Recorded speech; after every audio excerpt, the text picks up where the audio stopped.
Welcome to citizens pulse. నేను మీ రాజేష్.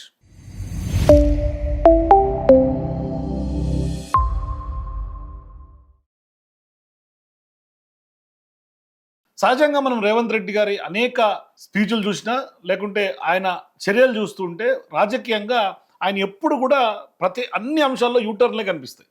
ఆయన పాలనా పరంగా యూటర్న్లే కనిపిస్తాయి, ఆయన స్టేట్మెంట్స్ పరంగా యూటర్న్లు కనిపిస్తాయి. తాజాగా ఢిల్లీకి వెళ్ళినటువంటి రేవంత్ రెడ్డి గారు ఆయన చేసినటువంటి చిట్ చాట్ కామెంట్స్లో కూడా ఈ మధ్యకాలంలో జరిగినటువంటి అనేక పరిణామాల మీద కూడా ఆయనకు సంబంధించినటువంటి యూటర్న్ రాజకీయాలు ఒక్కసారిగా తెర మీదకి వచ్చినాయి. నిజంగా ఇవాళ రేవంత్ రెడ్డి గారు యూటర్న్ ఎందుకు తీసుకుంటున్నారో అనే చర్చ బలంగా ఇవాళ తెలంగాణ రాష్ట్ర రాజకీయాల్లో పొలిటికల్ వర్గాల్లో చర్చనీయాంశంగా మారుతుంది. అంటే దీని వెనకాల ఏమైనా రాజకీయ అవసరాలు ఏమైనా ఉన్నాయా అన్న ప్రశ్న కూడా ఉత్పన్నమవుతుంది. ఎందుకు అంటే ఆయన తాజాగా చిట్ చాట్ నిర్వహించినారు. దీనికి సంబంధించి ఇప్పుడు రాష్ట్ర రాజకీయాల్లో ఒక తీవ్రమైనటువంటి చర్చకు దారితీస్తుంది. మరి ఈ చిట్ చాట్లో ఎక్కువగా చర్చకు వస్తున్నటువంటి అంశాలు ప్రధానంగా 3 అంశాలు. మొదటిది పవన్ కళ్యాణ్ పై ఆయన మారినటువంటి వైఖరి. మరి పవన్ కళ్యాణ్ అంశంలో కూడా ఆయన యూటర్న్ తీసుకున్నట్టుగా కనిపిస్తుంది. ఇక రెండో అంశం, ప్రజాస్వామ్యంలో హిట్లర్తో ఆయన పోల్చుకున్నారు. తాజాగా నరేంద్ర మోదీని కిమ్తో పోల్చారు. మరి ఇటువంటి నియంతలతో పోలికలను పోల్చుకోవటం వరుసగా ఎందుకు చేస్తున్నారు? అయితే ఆ హిట్లర్కి సంబంధించినటువంటి వ్యాఖ్యల మీద కూడా ఆయన యూటర్న్ కనిపించింది. ఇక మూడోది, తెలంగాణకు సంబంధించినటువంటి అంశాలపైన కేంద్ర మంత్రి కిషన్ రెడ్డి పైన చేసినటువంటి ఆరోపణలు. పదే పదే ఆయన కిషన్ రెడ్డిని టార్గెట్ చేస్తా బీజేపీని ఎందుకు లేపే ప్రయత్నం చేస్తున్నారు అనే చర్చ కూడా రాజకీయాల్లో వినిపిస్తుంది. కానీ ఇందులో రాజకీయంగా ఎక్కువగా చర్చకు దారితీస్తున్నటువంటి అంశం పవన్ కళ్యాణ్, అట్లాగే నియంతలకు సంబంధించినటువంటి పోలిక. సో ఇప్పుడు పవన్ కళ్యాణ్ పైన రేవంత్ యూటర్న్ ఎందుకు తీసుకున్నారు? గత కొంతకాలంగా పవన్ కళ్యాణ్ సంబంధించినటువంటి నేపథ్యంలో తెలంగాణ రాష్ట్ర రాజకీయాల్లో జోక్యం చేసుకోవడం పైన కాంగ్రెస్ పార్టీ నాయకులు తీవ్రమైనటువంటి అభ్యంతరాలు వ్యక్తం చేశారు. పొన్నం ప్రభాకర్ లాంటి వాళ్ళు, అద్దంకి దయాకర్ లాంటి వాళ్ళు, ఇంకా చాలామంది మంత్రులు పెద్ద ఎత్తున విమర్శించారు.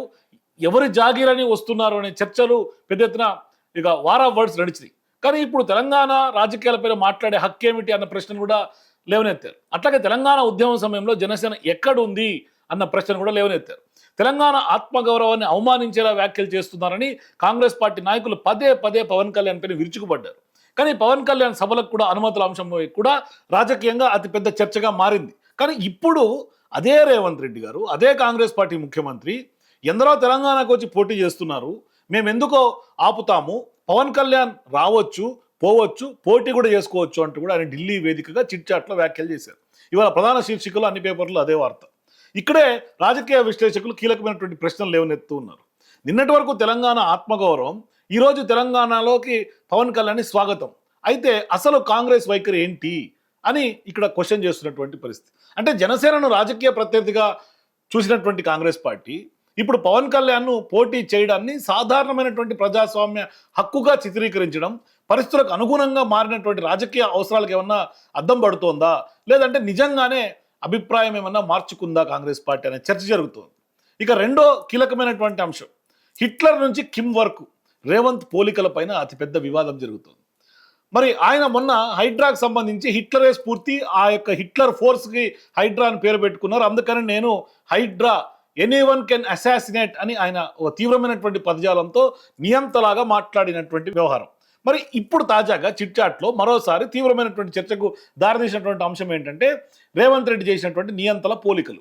మరి ఈ మధ్యకాలంలో ఇందాక చెప్పినట్టుగా హైడ్రా అంశం పైన వివరణ ఇస్తూ ప్రజాస్వామ్యంలో ఉన్న ఎవరైనా హిట్లర్తో పొగుడుతారా అని రేవంత్ రెడ్డి అంటాం. అంటే ఇక్కడ కూడా మళ్ళీ యూటర్న్ కనిపిస్తుంది.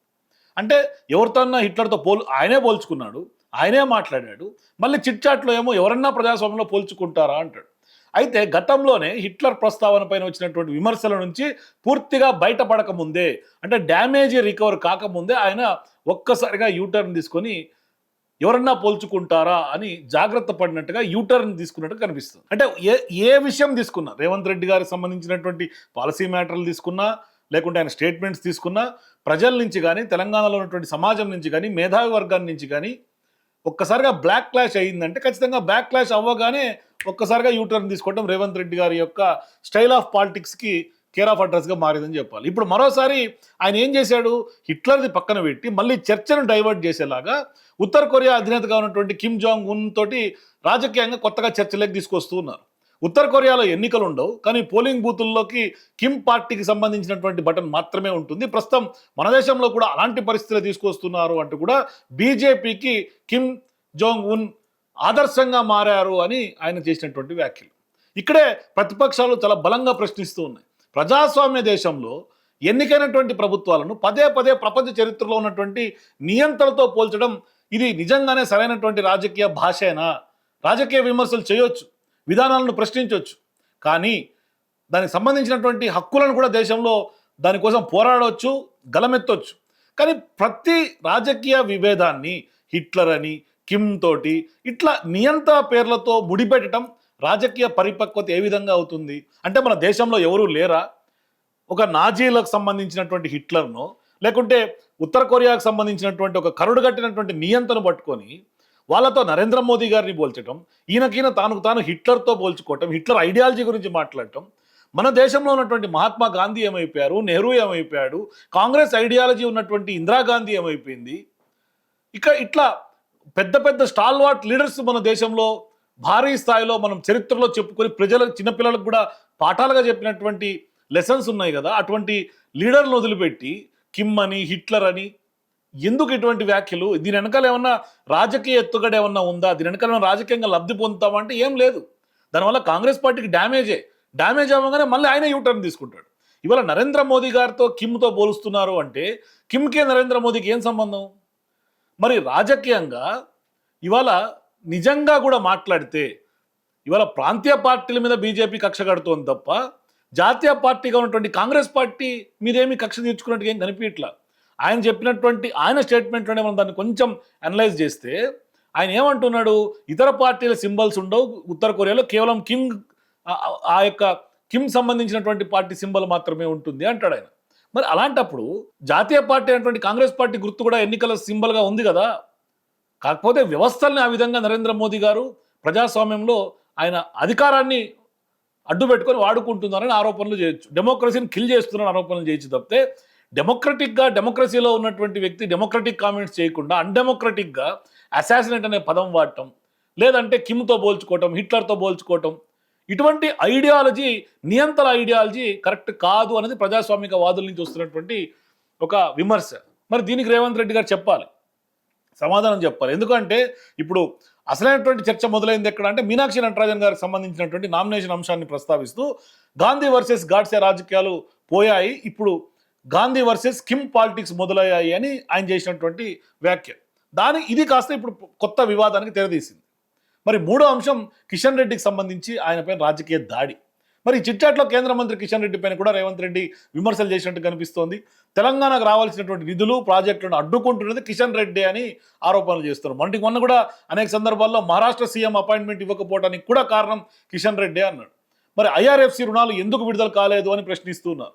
రీజనల్ రింగ్ రోడ్ ఎందుకు ముందుకు సాగడం లేదని ప్రశ్నిస్తున్నారు. తెలంగాణ అంశాలపై ప్రధానమంత్రికి ఒక లెక్కైనా ఉందా, లేకుంటే లేఖైనా రాశారా అని కిషన్ రెడ్డిని ప్రశ్నిస్తున్నారు. ఇవాళ నాకున్నటువంటి సూటి ప్రశ్న ఏంటంటే, ఇవాళ కిషన్ రెడ్డి మీద పదే పదే రాజకీయ ఆరోపణలు చేసి పబ్బం గడుపుకోవడం బదులు ఇవాళ మీరు కేంద్ర మంత్రుల దగ్గరికి పదే మీరు వెళ్తున్నారు కదా, మరి కేంద్ర మంత్రులు ఎందుకు విమర్శించట్లేదు? నరేంద్ర మోదీ గారు నిన్న మీరు కలిశారు కదా, నీతి ఆయోగ్ మీటింగ్లో కలిశారు. నరేంద్ర మోదీ గారితో తర్వాత భేటీలో మీరు పాల్గొన్నారు, ఆయన మీ భుజం తట్టాడు. మరి భుజం తట్టినప్పుడు మీ కిషన్ రెడ్డి అడ్డుకుంటున్నాడని మీరెందుకు లేఖ రాయకూడదు నరేంద్ర మోదీ గారికి? ఎందుకు అడ్డుకుంటుందని అడగచ్చు కదా. ఆయన మెరిసే జోడో అన్నాడు. మెరిసే జోడో అంటే అప్పుడు మీరు అడిగినటువంటి మీకు వస్తాయని ఆయనే స్పష్టంగా బహిరంగంగా చెప్పిన తర్వాత కిషన్ రెడ్డి ఎందుకు వచ్చిండు సీన్లకి? పదే కిషన్ రెడ్డిని ఇక్కడ మీరు ప్రస్తావన తీసుకురావడం వల్ల బీజేపీకి వచ్చే అదనమైనటువంటి అడ్వాంటేజ్ ఏమీ రాదు. మీరు సీన్లకి పొలిటికల్గా ప్రజలు మర్చిపోయినటువంటి బీజేపీని, లేకుంటే రాష్ట్రంలో బీజేపీ పరిస్థితి అందరూ తెలిసినటువంటి వ్యక్తులుగా మీరు పదే బీజేపీని, కిషన్ రెడ్డిని వ్యాఖ్యలు చేసినంత మాత్రాన, పొలిటికల్ సీన్లోకి తీసుకొచ్చినంత మాత్రాన బీజేపీకి ఓట్లు పడతాయో పడవో తెలియదు, కానీ మీకైతే మాత్రం మీ చేతగానితనాన్ని మీరు స్పష్టంగా బహిరంగంగా చెప్పుకుంటున్నారు. అంటే కేంద్రంతో మేమేమి చేయలేకపోతున్నామని ఒప్పుకుంటూ ఉన్నారు. మేము ఇన్నిసార్లు తిరిగాము, 71 సార్లు పోయినట్టుగా తెలుస్తూ ఉంది. మరి అన్నిసార్లు పోతే అన్నిసార్లు కేంద్ర మంత్రులు కలుస్తూ ఉంటే ఇవాళ ఎన్డీఏకి సంబంధించినటువంటి రాష్ట్ర ముఖ్యమంత్రులకి దొరకనటువంటి అపాయింట్మెంట్లు, దొరకనటువంటి కేంద్ర మంత్రితో మీటింగ్లు మీవే ఎక్కువగా ఉన్నాయి చరిత్రలో. మరి అన్నిసార్లు కేంద్ర మంత్రులను కలిసినటువంటి మీరు ఏమీ సాధించలేకపోయారంటే ఫెయిల్యూర్ ఎవరిది? ఇక్కడ మీ ఫెయిల్యూర్గా జనాలు చూస్తారు, కానీ అది పక్కనోడి మీద నెట్టేసి కిషన్ రెడ్డి మీద వేస్తే జనాలకు తెలియదా ఏం జరుగుతుంది అనేది? ఎవరితో లాలూచిగా రాజకీయాలు చేస్తారనే విషయం అర్థం కాదా?